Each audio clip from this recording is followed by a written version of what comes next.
మీకు ఎందుకు medical college కట్టలేదు? ఇవాళ యాదగిరి గుట్ట మీద కాంట్రాక్టులు ఇచ్చి ఎవరికి మెక్కినరో ఇవాళ మీకు అందరికీ తెలుసు. నేను ఆరోపణలు చేయదలుచుకోలేదు, దేవుడిని వివాదాలకు రాజకీయాలకు లాగదలుచుకోలేదు. కానీ అది ఊరికే పోయిందా? యాదగిరిగుట్ట లక్ష్మీ నరసింహస్వామి దగ్గర జరిగిన అపచారానికి మూల్యం చెల్లించలేదా?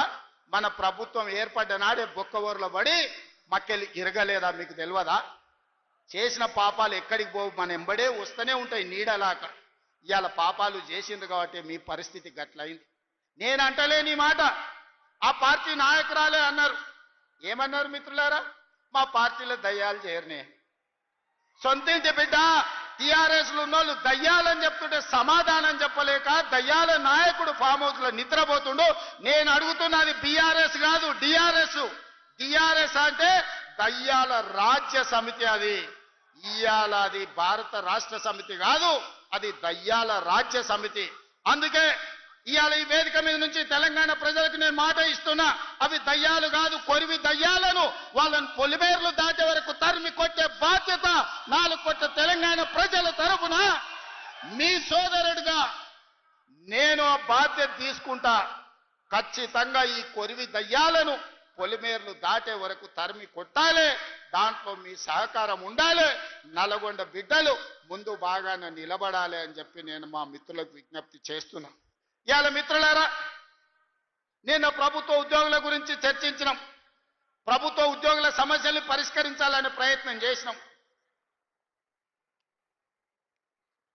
వాళ్ళ డిఏల సంగతి, వాళ్ళ సమస్యల సంగతి మా బట్టి విక్రమార్క గారు, మా నాయకులు శ్రీధర్ బాబు గారు అందరు చర్చించి ఒక కొలిక్కు పట్టుకొచ్చినాం. ఇవాళ మాట్లాడుతున్నాడు వాళ్ళ సమస్యలు మీరు పరిష్కరించలేరు. వాళ్ళందరేమో హర్షం వ్యక్తం చేసింది. ఈ ప్రభుత్వ ఉద్యోగులను కుటుంబ సభ్యులుగా భావించి మా సమస్యలను పరిష్కారానికి ముందుకు వచ్చిండ్రు. మనస్ఫూర్తిగా ధన్యవాదాలు తెలియజేస్తున్నామని. సరే, ఆరోపణలు ప్రత్యారోపణలు పక్కన పెట్టండి. నేను ఇవాళ వేదిక మీద నుంచి 5 లక్షల తెలంగాణ ప్రభుత్వ ఉద్యోగులను అడుగుతున్నా. వాళ్ళ సతీమణులను నేను అడుగుతున్నా మీ సోదరుడిగా. అక్క, అవ్వ, అమ్మ, 10 ఏళ్ల చంద్రశేఖరరావు ముఖ్యమంత్రిగా ఉన్నప్పుడు ఏనాడైనా 1వ తారీఖు నాడు మీ ఆయన జీతాలు ఖాతాలో పడ్డాయా? నెల జీతం 1వ తారీఖు నాడు వస్తే వచ్చే ఎన్నికల్లో నాకు ఓటెయ్యకండి. నేను తెలంగాణ రాష్ట్ర ప్రభుత్వానికి ముఖ్యమంత్రిగా బాధ్యత చేపట్టినాక ఈ 5 లక్షల ప్రభుత్వ ఉద్యోగస్తులకు 1వ తారీఖు నాడే మొత్తం జీతం మీ ఖాతాలో వేస్తే మీరు అండగా నిలబడండి. ప్రజా ప్రభుత్వాన్ని ఆశీర్వదించండి. నెల ప్రభుత్వ ఉద్యోగులకు జీతాలు ఇవ్వలేనోడు, దివాలా తీసిన దద్దమ్మలాక ఇన్స్టాల్మెంట్ల జీతాలు చెల్లించినోడు ఇవాళ వచ్చి నన్ను ప్రశ్నిస్తాడా? నువ్వా నన్ను అడిగేది? 10 ఏళ్ళు రాష్ట్రాన్ని దోసుకొని, రాష్ట్రాన్ని తగలబెట్టి, రావణ కాష్టంగా మార్చి 8 లక్షల కోట్ల రూపాయల అప్పు చేసి రాష్ట్రాన్ని దివాలా తీపించి విద్యార్థులను, రైతులను, ఉద్యమకారులను పొట్టన పెట్టుకొని బంగారు తెలంగాణ ముసుగులో బొందలగడ్డ తెలంగాణ చేసిన దిక్కుమాలిన ప్రతి ఎదవ ఈ రోజు మనల్ని వచ్చి విమర్శిస్తాడా? కార్యకర్తలారా ఆలోచన చేయండి. 18 నెలల్లో ఎన్నడైనా మనం నిద్రపోయినామా? 18 నెలలలో ఎన్నడైనా కార్యకర్త నుంచి నాయకుల వరకు ఎవరినైనా కలవకుండా ఉన్నామా? ఇవాళ ఎవరిని కలవకుండా చూసిన వాళ్ళు కలవకుంటోళ్ళు, మనం కాదు. ఎన్నిసార్లు బయటకు వచ్చిండు, ఎన్నిసార్లు ప్రజల్ని కలిసిండు ఆయన అడగండి. మా అక్కల్ని అడుగుతున్నా, అక్క ఏనాడైనా ముఖ్యమంత్రిని చూసిర్రా? ఇంతకుముందే వాసాల మర్రిలా ఆయన వచ్చినాడు. ఎవరికి? ఆకుల ఆగవ్వకు అల్లనేరేడు పండించిండంట. ఆ అల్లనేరేడు పండి తిన్నందుకు ఆమె పోయి దావకాండ పడ్డ. మా అక్క కూడా ఇక్కడికి వచ్చే ఉంటుంది నాకు తెలిసి. ఇవాళ వాసాల మరిలో ఇళ్ళని కూలగొట్టి శ్మశానం చేసి కూర్చున్నాడు. దాని ఆదర్శ గ్రామంగా తీర్చిదిద్దుతా అన్నాడు. మరి ఆ వాసాల మరి పరిస్థితి ఏముందో నాకైతే తెలియదు. కానీ మా చామలకీరను, మా బీర్ల ఐలేను పోయి చూసిరమ్మంటున్నా. వాళ్ళకి ఆయన అన్యాయం చేసిపోతే న్యాయం చేసే బాధ్యత మన మీద ఉన్నది. వాళ్ళ ఉన్న ఇల్లు వీకి పందిరేసి, పందిరి కూడా కాదు, ఇల్లు వీకి మొత్తం ఎక్కడిదక్కడ చేసిపోయింది. వెనకటికి అందుకే పెద్దోళ్ళు చెప్పారు, పనిమంతుడు పందిరేస్తానంట కుక్కతోక తలిగి కూలిపోయిందంట. ఇవాళ వాసాల మరిలా ఈయన ఇట్ల గీసి అట్ల గీసి ఫామ్ హౌస్కి ఇట్లకెళ్ళ రోడ్ వేసుకోనికి అన్ని నక్కజిత్తుల వ్యవహారాలతోటి ఈరోజు ఎర్రవల్లి ఫామ్ హౌస్కి ఇక్కడి నుంచి రోడ్ వేసుకోనికే వాసాల మర్రిని మొత్తం కుప్ప కూర్చిపోయి శ్మశానం లాగా చేసిండు. మరి నాకైతే బాధ్యత ఉంది కదా. ఆయన అల్లకల్లోలం చేసినా ఆగమాగం చేసినా అన్నిటిని సరిదిద్దాలన్న ఆలోచనతోటి ఇవాళ రైతులను కావచ్చు, ఆడబిడ్డ మహిళల్ని కావచ్చు, విద్యార్థులను కావచ్చు, నిరుద్యోగ యువకులను కావచ్చు, ఉద్యమకారులను కావచ్చు, దళితులను కావచ్చు, గిరిజనులను కావచ్చు, ఆదివాసులను కావచ్చు, మైనారిటీలను కావచ్చు, వీళ్ళందరి కష్ట సుఖాలు తెలుసుకొని విధి విధానాలు తయారు చేసి ఇవాళ వాళ్ళందరినీ అభివృద్ధి పాఠం వైపు నడిపించాలని నేను ప్రయత్నం చేస్తున్నాను. మిత్రులారా, నేను ఇవాళ సూటిగా అడుగుతున్న నిరుద్యోగ యువకులను, వచ్చిన మొదటి సంవత్సరంలోనే 60,000 ప్రభుత్వ ఉద్యోగ నియామకాలు చేపట్టి ఈ దేశంలోనే మొట్టమొదటి రాష్ట్రంగా తెలంగాణ రాష్ట్రం నిలబడ్డదా లేదా, 60,000 మందికి ఉద్యోగాలు ఇచ్చినామా లేదా ఎల్బీ స్టేడియం వేదికగా అని చెప్పి నిరుద్యోగ యువకులను అడుగుతున్నా. ఇవాళ ప్రైవేట్లో 3 లక్షల కోట్ల రూపాయలు పెట్టుబడి తెచ్చి ఇంజనీరింగ్ డాక్టర్లు చదువుకున్న మన తెలంగాణ విద్యార్థులకు ప్రైవేటులో 1,00,000 ఉద్యోగాలు ఇప్పించి ఇవాళ కుటుంబాలను ఆదుకునే ప్రయత్నం చేస్తున్నాం.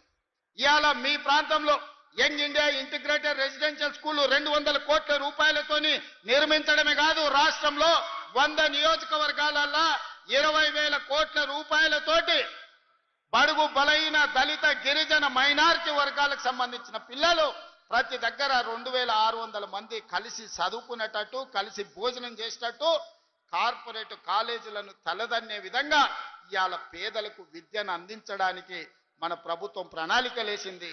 ఇవాళ ఆలేరులో ఆ పాఠశాల ప్రారంభోత్సవం చేసుకున్న పనులను కట్టాలని, ఈ ప్రాంతంలో ఉండే బీసీ, ఎస్సీ, ఎస్టీ, మైనారిటీ పిల్లలందరూ కలిసి చదువుకోవాలి, సోదర భావం పెంపొందించాలని ఇవాళ మంజూరు చేయలేదా? అదేవిధంగా ఈరోజు మనకు స్పోర్ట్స్ విషయంలో మెడల్స్ రాకపోతే యంగ్ ఇండియా ఇంటిగ్రేటెడ్ స్పోర్ట్స్ యూనివర్సిటీతో పాటు అకాడమీని, స్కిల్ లేని వాళ్ళకి యంగ్ ఇండియా స్కిల్స్ యూనివర్సిటీని ప్రారంభించుకొని ఈరోజు ప్రపంచంతోనే పోటీ పడే విధంగా మన పిల్లల కోసం మనం బాగు చేసుకుంటలేమా? ఇవాళ మెడికల్ కాలేజీ ప్రాంతానికి ఇచ్చిన మాట వాస్తవం కాదా సోదరులారా? గంధమల్ల ప్రాజెక్టు వాళ్ళు పడావు పెట్టిపోతే ఆ గ్రామాలు మునుగుతున్నాయని రైతులు బీర్లు ఐలయని తీసుకొని వచ్చి మాట్లాడితే గ్రామాలు మునగకుండా ఆ ప్రాజెక్టును పూర్తి చేయడానికి ఈరోజు ప్రణాళికలు వేసుకున్న మాట దాదాపుగా 600 కోట్ల రూపాయలు మంజూరు చేసింది నిజం కాదా? ఇవాళ నీళ్ళు ఎక్కడికి వెళ్ళి వస్తున్నాయి అంటున్నాడు. ఎస్ఆర్ఎస్పి నీ తాత కట్టిండా? ఎల్లంపల్లి మిడ్మానేరు మీ ముత్తాత కట్టిండా? మా కాంగ్రెస్ పార్టీ పండిత్ జవహర్లాల్ నెహ్రూ మొదలుపెట్టిన ఎస్ఆర్ఎస్పి, శ్రీపాద, ఎల్లంపల్లి, మిడ్మానేరు ప్రాజెక్టులు మేము కట్టినాం. ఈరోజు గంధమ్మలకి ఎట్లా నీళ్లు దేవాళ్ళు మాకు తెలియదా? నిధులు ఇచ్చినోనికి నీళ్ళు ఇచ్చే తెలియదానే? తెలియదా? అన్నం పెట్టిన అవ్వకు ఉండనీకే తొడుక్కోనికే బట్టలు ఇచ్చే తెలియదా? ఇవాళ ఇందిరమ్మ ఈరోజు ఏ గ్రామానికైనా వెళ్దాం, నేను సూటిగా సవాలు విసురుతున్నా. పేదోడు ఉంటున్న ఇల్లు ఇందిరమ్మ ఇల్లు కాదా? పేదోడు కట్టుకున్న ఇళ్ళ పట్టా ఇందిరమ్మ ఇళ్ళ పట్టా కాదా? పేదోడు దుక్కి దున్నుకుంటున్న భూమి అసైన్మెంట్ పట్టాల పేరు మీద బీసీలకు, ఎస్సీలకు, ఎస్టీలకు లక్షల ఎకరాల భూ పంపకాలు చేసింది ఇందిరమ్మ కాదా? ఆ ఇందిరమ్మ మా అమ్మ కాదా? మా కాంగ్రెస్ పార్టీ తల్లి కాదా ఇందిరమ్మ? ఆమె నాయకత్వంలో పనిచేసే మేము ఇవాళ ఈ ప్రాంతాన్ని అభివృద్ధి చెయ్యాలని మేము ముందుకు వస్తే, అదేవిధంగా ఈరోజు రాష్ట్ర స్థాయిలో 4.5 లక్షల ఇందిరమ్మ ఇండ్లు మళ్ళీ మంజూరు చేసి పనులు ప్రారంభించి పొంగులేటి శ్రీనివాసరెడ్డి గారు పర్యవేక్షిస్తలేరా? ఇదే కాదు, మా అక్కల్ని అడుగుతున్న ఇవాళ మా ఆడబిడ్డలు ఈడుండ్రు. అక్క, ఆనాడైన ప్రభుత్వంలో మీరు అమ్మగారింటికి పోవాలన్నా, అమ్మోరిని దర్శించుకోవాలంటే ఇంటి ఆయనను బస్సు కిరాయి పైసలు అడిగేది, అవునా? అయితే కొడుకుని అడగాలి, లేకపోతే ఇంటి ఆయనను అడగాలి. ఎందుకమ్మా ఈ పండుగ ఎందుకు మళ్ళీసారి పోదు అమ్మగారింటికి అంటే ఊకుండాల్సి వస్తుంది. కడుపులో దుఃఖం ఉన్నా దాచిపెట్టుకొని ఉండేది. కానీ ఇవాళ ఇంటి ఆయన పొలం కాడికి పనికి పోతే అమ్మగారింటికి పోయి చూసి ఒక్క సిల్లి గవ్వ లేకున్నా ఆర్టీసీ బస్సు చెయ్యి చూపితే ఉచితంగా బస్సు ఎక్కుతలేరు. అక్క నిజం చెప్పండి. మా అక్కలు నేను అడుగుతున్నా, మీ తమ్ముడు ముఖ్యమంత్రి అయినాక తెలంగాణ రాష్ట్రంలో మీరు ఎవరైనా ఒక్క పైస పెట్టి టికెట్ కొన్నారా? ఆర్టీసీ బస్సు బాజాబ్తా ఇవాళ మీరు ఉచితంగా ప్రయాణం చేస్తలేరా? మా అక్కల్ని ఒక్కసారి ఆలోచన చేయమంటున్నా.